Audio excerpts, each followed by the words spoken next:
My name is Rhoda Parker, and I am 35 years old. Before everything exploded in my life, I used to think I understood how the world worked. I believed that if you worked hard, stayed kind, and treated people with respect, life would return that kindness. But I was wrong, at least for a while. Let me start with the moment everything in my life shook like a building hit by a storm. It was a Thursday morning, just before lunch, when my director, Mr. Calvin Harris, called me into his office. His voice came through the intercom cold and sharp. "Rhoda, I need to see you. Now." When I walked in, he didn't even ask me to sit. He stood with his hands behind his back like he was some proud general in a war movie. Then he said the words that hit me harder than any punch. "After 20 years, we're restructuring your position." He said it slowly, smugly, like he enjoyed each word. "Empty your desk before next week, Monday." I smiled, not because I was happy but because I understood exactly what was happening. And I understood him very well. But he didn't know what I knew. He had no idea Friday would be a very bad day for him, and the news would come from the regional manager himself. That day. Oh, that day. If you could have seen his face. But we will get to that soon. For now, let me pull you back a bit, because stories like mine don't start at the explosion. They start long before the fuse is even lit. Before we go on, I want to know, where are you watching from? Let me know in the comments, because I love hearing where my audience is joining me from. Now let me introduce the people you're going to meet in this story. There's me, Rhoda, a woman who worked in the same company since she was just 15. I grew up with that company. My first paycheck bought groceries for my mom. My second one paid my brother Michael's school fee.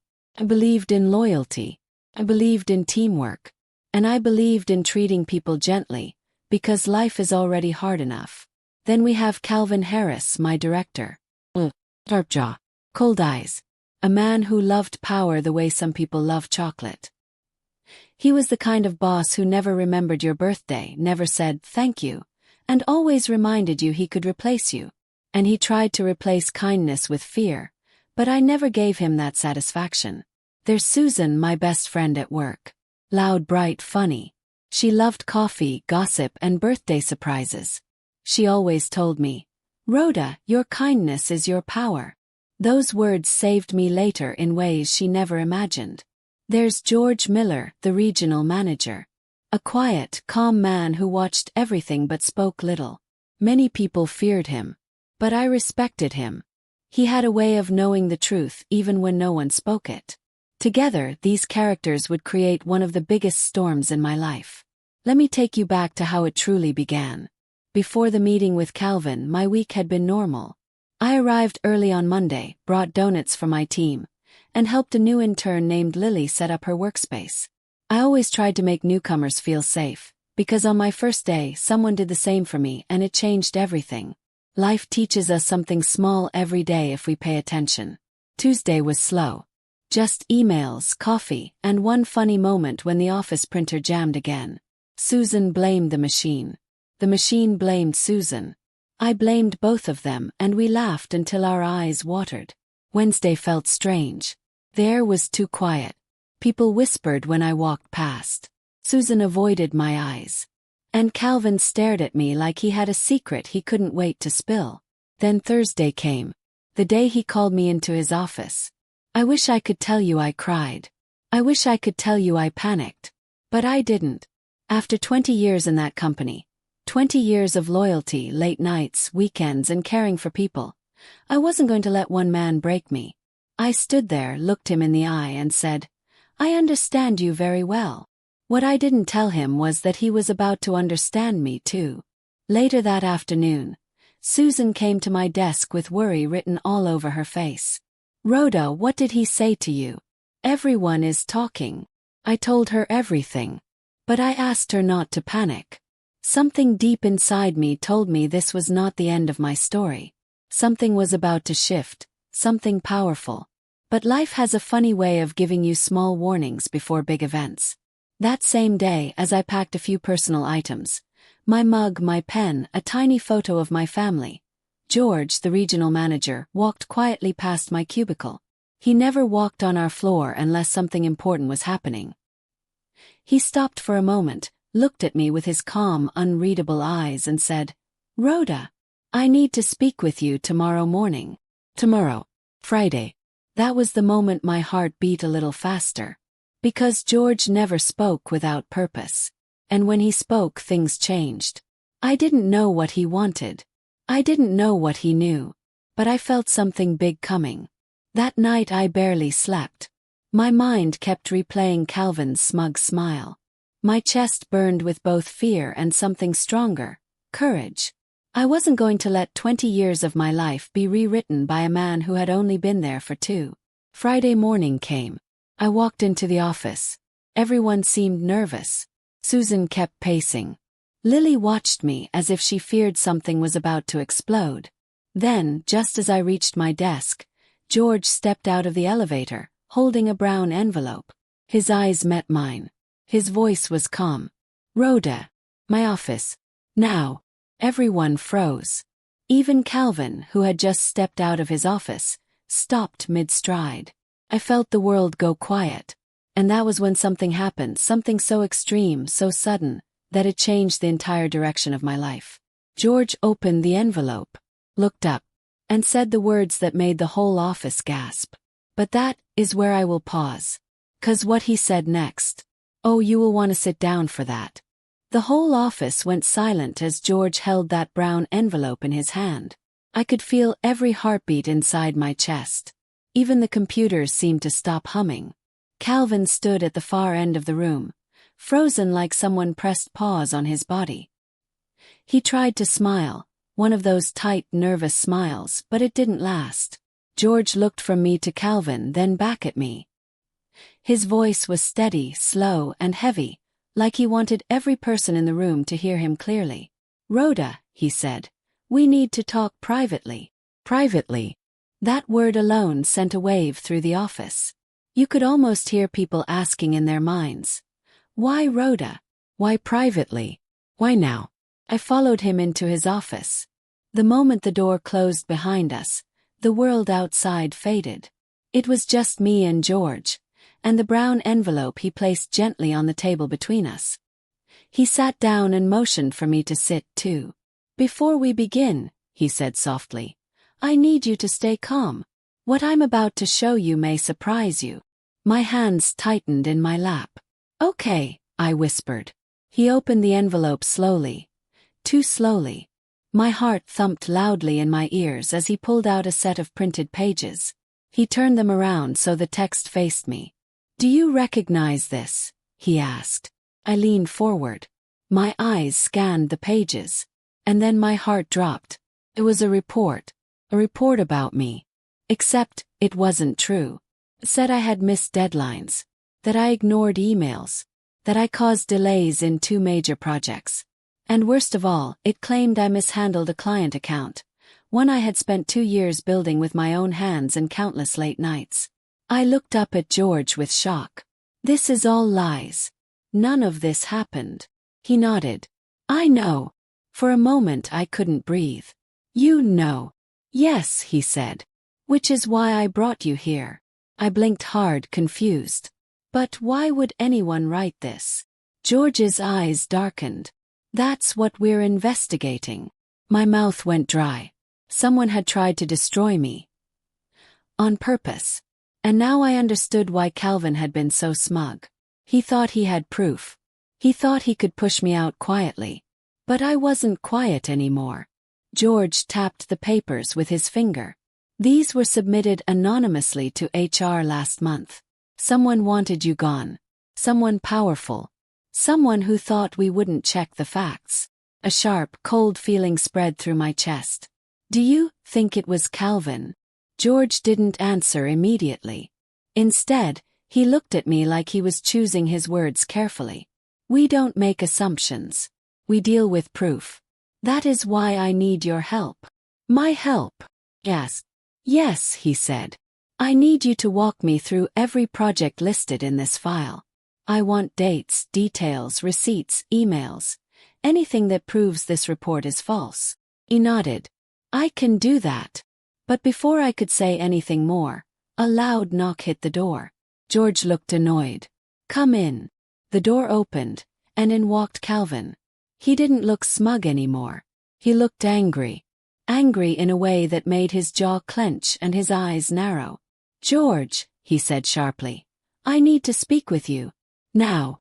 George didn't stand. "I'm in the middle of something." Calvin's eyes flicked to the file on the table. "With her?" "Yes," George replied calmly. "With her." Calvin's face twitched, but then he composed himself. He forced a smile.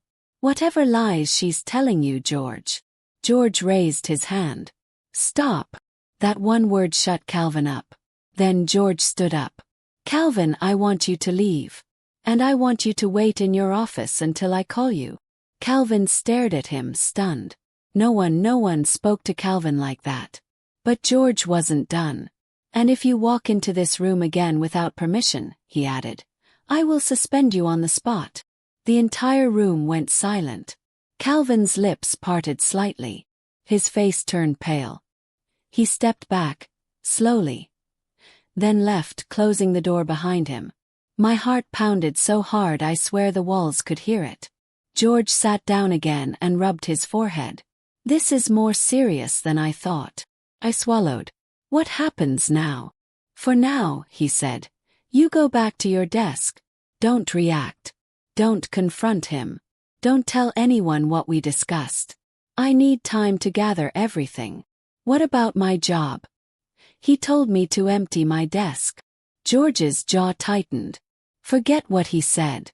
No changes will be made until I complete this investigation." Relief washed over me like warm water. "Thank you. You've been here 20 years, Rhoda," he said gently. "People like you are rare." His words almost brought tears to my eyes.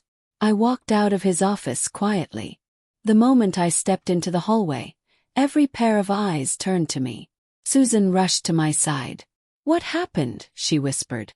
"You look like you just escaped a tornado." I forced a tiny smile. "I'm okay. Promise. I just need to keep calm." Susan nodded slowly, but her eyes told me she didn't believe me. I sat at my desk and pretended to work. But inside I was shaking. Someone had written lies about me. Someone wanted me gone. And Calvin's behavior confirmed exactly what I feared. He was hiding something.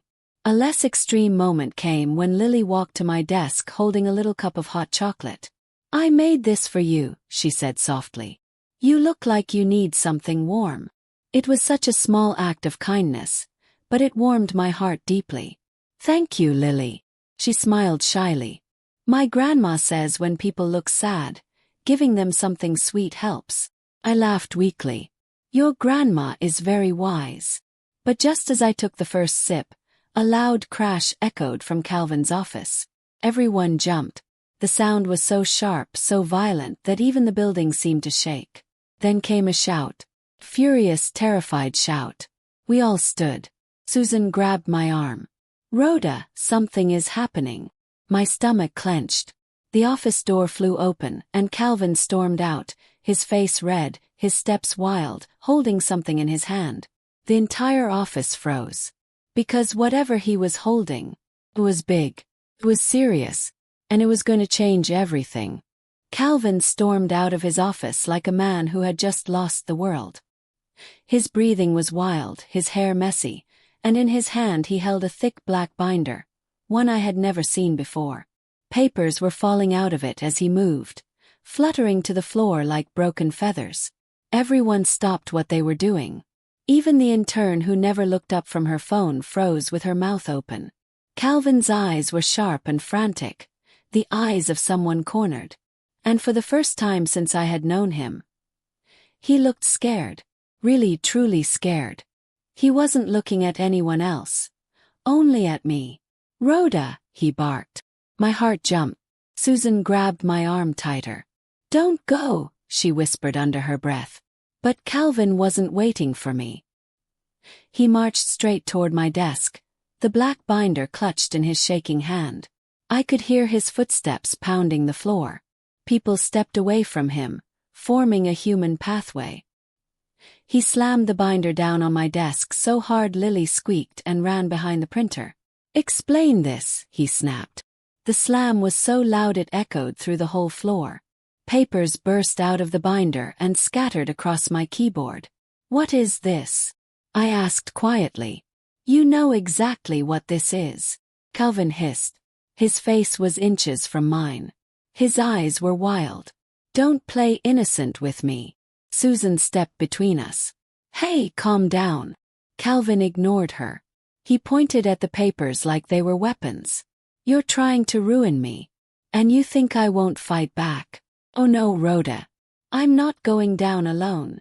I stared at him, confused and shocked. "I haven't done anything." But before he could yell again, another voice cut through the tension. Deep voice. Calm voice. Dangerous voice. "Calvin." We all turned. George stood a few feet away, hands behind his back, watching everything with steady eyes. The hallway lights reflected off his glasses, giving him an unreadable expression. "Step away from her," he said. Calvin straightened, but he didn't move. "George, she's..." "Now," George commanded. Calvin backed up one step, then another. George walked toward us slowly, each step heavy with authority. He reached the desk, looked down at the mess of papers, then looked at Calvin. "What is this?" George asked. Calvin swallowed hard. "Evidence. Evidence she has been." "No," George said sharply, holding up a hand. "Let me repeat myself. What is this?" His tone made the whole office stiffen. Calvin's mouth opened, then closed. He looked around like a cornered animal searching for an escape. George lifted one of the papers. "It wasn't about me. It wasn't even close. It was a report about financial discrepancies, company expenses, client accounts, and numbers that didn't add up." George stared at the paper. His jaw tightened. Slowly he turned to Calvin. "These documents," George said, "are from the finance audit team." Calvin said nothing. "These are not supposed to be in your office," George added. "Explain that." A drop of sweat rolled down Calvin's temple. "This is a misunderstanding," he muttered. "No," George said quietly. "It isn't." The room felt colder. Everyone stood perfectly still. Nobody dared to breathe too loudly. Then George picked up the black binder and held it under his arm. "Calvin," he said, "come with me." Calvin blinked. Where are we going?" George's voice was calm but icy. "To the conference room. HR is waiting." The office gasped. "HR. Waiting. For him. Not me." Calvin's face drained of color. He shook his head. No, this is ridiculous. She's doing this. She set me up." George didn't even turn. RHODA had no access to these documents. Calvin opened his mouth, but no sound came out. George continued walking. "Follow me." When they reached the elevator, George stepped inside. Calvin didn't move. "Calvin," George repeated. "Get in." Calvin's shoulders slumped. He stepped into the elevator. The doors closed. And the entire office erupted in whispers. Susan let out the breath she had been holding. "Oh my God, Rhoda. What is happening?" My hands were trembling slightly. "I don't know. I really don't know." But deep inside I felt something shifting. Something big. Something long hidden coming to light. A less extreme moment came when Lily tiptoed back to me, holding out a small tissue. "Do you want this? You look like you need it." I laughed a tiny laugh. "Thank you, sweetheart." She nodded proudly before going back to her desk. Susan sat on the edge of my table. "Rhoda, do you think Calvin is in trouble?" "I think," I said quietly, "this is only the beginning." Before she could respond, a sudden ping echoed through the office. An email notification on everyone's computers. One email. From the regional manager's office. The subject line made my breath stop. Mandatory meeting. Immediately. Every employee, every department, every single person was being called. Susan covered her mouth. "Rhoda, what is going on?" My stomach twisted. Because whatever this meeting was, whatever George was about to announce, it wasn't small. It wasn't routine. It was extreme, life-changing, and the kind of thing that would change everything about our office. People began grabbing notebooks, cups, pens. Feet shuffled. Hearts raced. Everybody moved toward the conference hall. And as I stood up to join them, my phone buzzed. Private message. From an unknown number. Just 5 words. 5 words that made my chest freeze. Be careful. He's not done. And that. My fingers tightened around the phone as those 5 words stared back at me. Be careful. He's not done. My heart thumped hard. My palms went cold. I looked around quickly to see if anyone was watching me, but everyone was too busy whispering and walking toward the conference hall. Susan tugged my arm. Rhoda, come on. We don't want to be late. If George is calling the whole company, it must be something huge. I slipped my phone into my pocket and forced myself to breathe normally. I'm coming. But inside I was shaken. Who sent the message? How did they get my number? And what did they mean by he's not done? Calvin was already in trouble. What more could he possibly do? The hallway was crowded with workers pushing toward the meeting room. Usually the air smelled like coffee and printer ink. But today, it smelled like fear. Everyone sensed something big was happening. Something that would change our office forever.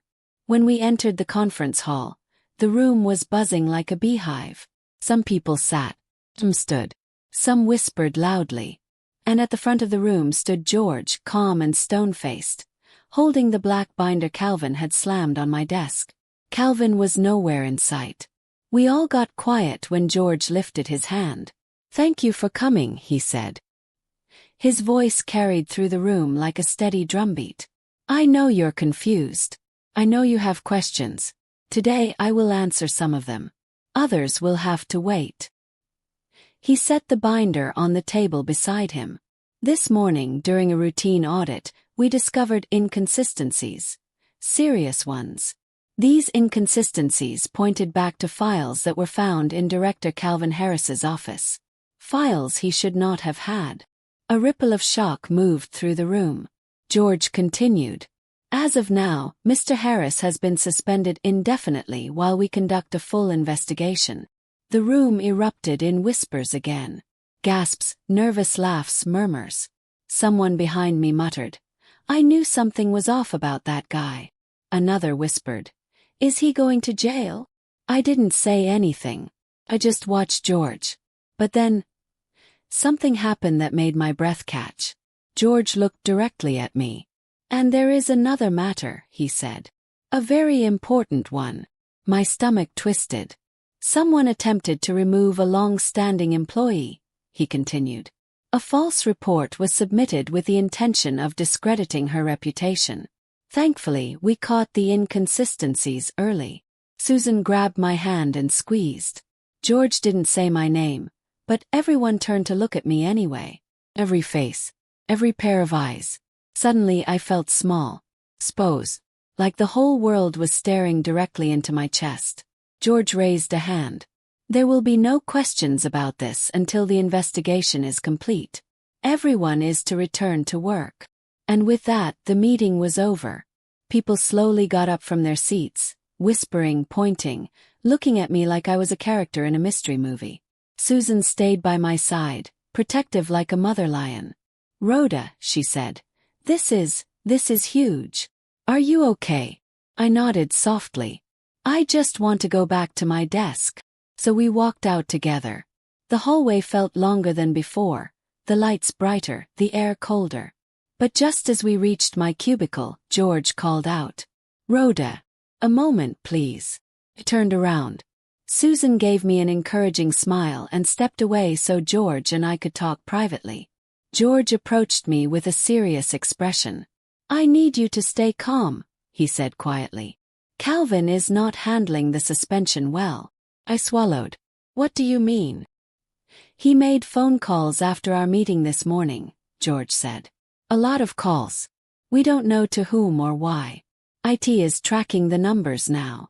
My heart started beating faster. But there's something else, George said. And you need to hear it carefully. I braced myself. We found emails, he whispered. Emails he sent about you. My throat tightened. What about me? George glanced around to make sure no one was watching. Then he leaned closer and said something so shocking, so unbelievable, that my knees almost gave out. He's been planning this for months. I stared at him, stunned. Months. But why would he? Before I could finish, a sudden shriek echoed from the far end of the office. A loud, terrified scream. Everyone jumped. "What is that?" someone yelled. People began rushing toward the noise. Papers flew. Chairs rolled. Footsteps pounded. George's eyes widened. "Stay here, Rhoda." But I didn't listen. My legs were already moving. I pushed through the crowd with Susan beside me. My heart hammered in my chest. Workers were gasping, whispering, some even covering their mouths. At the center of the crowd, someone pointed to the floor, right outside Calvin's office. And when I saw what they were looking at, my blood ran cold. There, lying on the ground, was a small silver object. Not just any object. Keycard. But not Calvin's. Not mine. Not anyone's on our floor. It belonged to someone from upper management. Someone who should not have been anywhere near Calvin's office. Susan whispered, trembling. "Rhoda, why would someone from senior leadership be meeting with him?" Before I could answer, a deep voice behind us said, "Because they weren't meeting with him." Everyone turned. George stood there, staring at the keycard. His face had lost all color. "They were meeting," he said slowly. "About you." Gasps filled the hallway. My body went numb. Someone from upper management. Meeting with Calvin. About me. Why? What were they planning? What was the real reason behind everything? But before George could say more, a sudden crash echoed from the stairwell door. Heavy, violent crash. Followed by hurried footsteps. Running. Rest. Someone was fleeing. And everyone knew exactly who it was. The sound of those footsteps racing down the stairwell hit the office like thunder. Everyone froze for one heartbeat. Then the entire floor exploded into panic. "Someone's running. Who is that? Where are they going?" George didn't hesitate. "Stay back," he ordered, but I could hear the tremor in his voice. Whatever was happening, it was bigger than anything he had expected. He pushed through the crowd toward the stairwell, and for some reason I followed him. I didn't even think about it. Something inside me told me this moment, this exact second, was the one everything had been leading up to. Susan grabbed my wrist. "Rhoda, don't go." But I pulled away. "I need to know, Susan. I need to know the truth." She let go, but her eyes stayed wide with fear. When I reached the stairwell door, George was already inside, standing at the top of the stairs, listening. The echo of hurried footsteps faded below us. He turned slowly, his expression grave. That was Calvin. My heart thumped hard. He ran. Why would he run? "Because he knows," George said quietly. "He knows what we've found." He stepped out of the stairwell and closed the door behind him. The office was buzzing with whispers again. People were frightened, confused, curious. But George wasn't finished. He picked up the keycard from the floor, the senior management card, and studied it carefully. "This belongs to the vice president," he said. The entire office gasped. "VP, one of the top names in the company. Someone none of us ever saw except during big announcements." Susan whispered. "Why would the VP be meeting Calvin? Only for him to run away like that?" George's face hardened. "Because Calvin wasn't working alone." I felt a sharp chill crawl up my spine. There it was. The truth. The reason everything felt strange the past few weeks. The reason people whispered when I walked by. The reason someone tried to destroy my 20-year career. "This," George said, holding up the keycard, "tells me the real plan goes far beyond a false report. This is deeper than office politics. Someone at the top wanted Rhoda out." My mouth went dry. "But why? What did I ever do?" George looked at me with a calm seriousness. "Rhoda, you were part of a project 10 years ago. A project that exposed a financial error long before Calvin even joined the company. And that report cost someone in upper management a lot of money. Blink. But that was years ago. And I didn't expose a person. I just reported numbers. George nodded. Exactly. You did your job. But someone else didn't.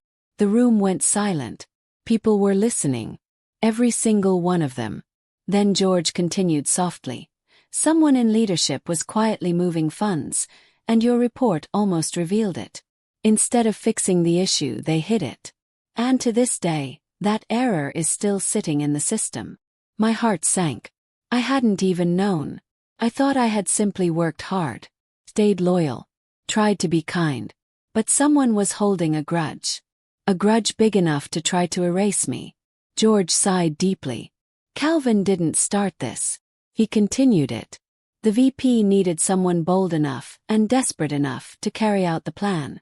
Calvin wanted power. And the VP offered it to him. I leaned against a desk, feeling dizzy. So they punished me for telling the truth?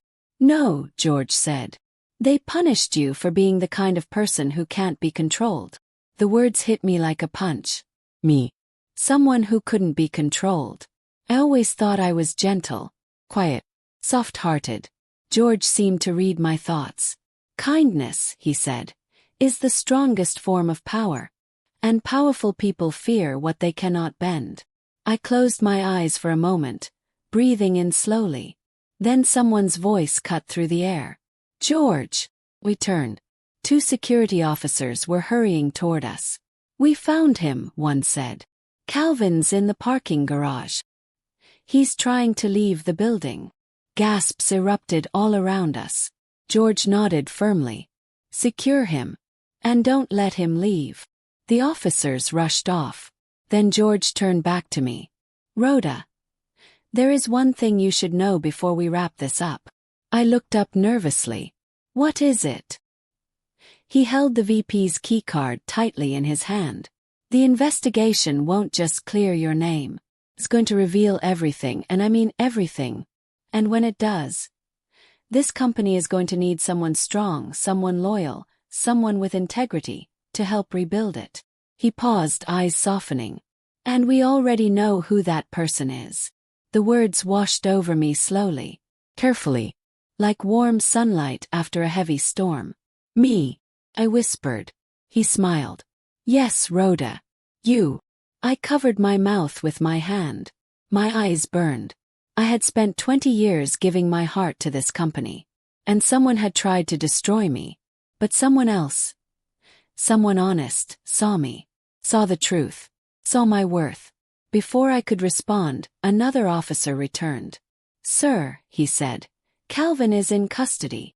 And the VP, security, is escorting him downstairs now. Another wave of shock filled the room. George nodded. Good. Make sure they are both secured. And contact HR. I'll be down shortly. The officer jogged away. The room remained silent until Susan finally whispered. RHODA, you're safe now.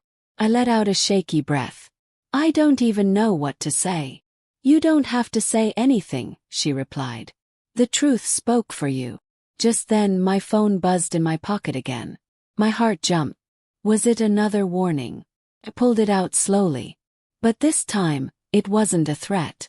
It was a message from an unknown number that said, We're proud of you. Truth always wins. A tear slipped down my cheek. Not from fear. From relief. And for the first time in a long time, felt safe. Felt strong. Felt like RHODA again. George stepped closer and placed a gentle hand on my shoulder. Take the weekend off. We'll meet Monday to discuss your new role. My breath caught. My new role. He smiled. Yes, you've earned it. I nodded slowly, feeling a warmth spread through my chest.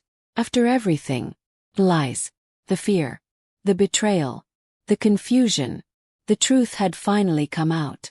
But the most important thing, kindness had still won. Not force, not power, not fear. Kindness. As Susan hugged me tightly, the office around us buzzing with news, I knew this chapter of my life had closed. and a new one had begun. Hope you enjoy the story. Please like and subscribe to my channel.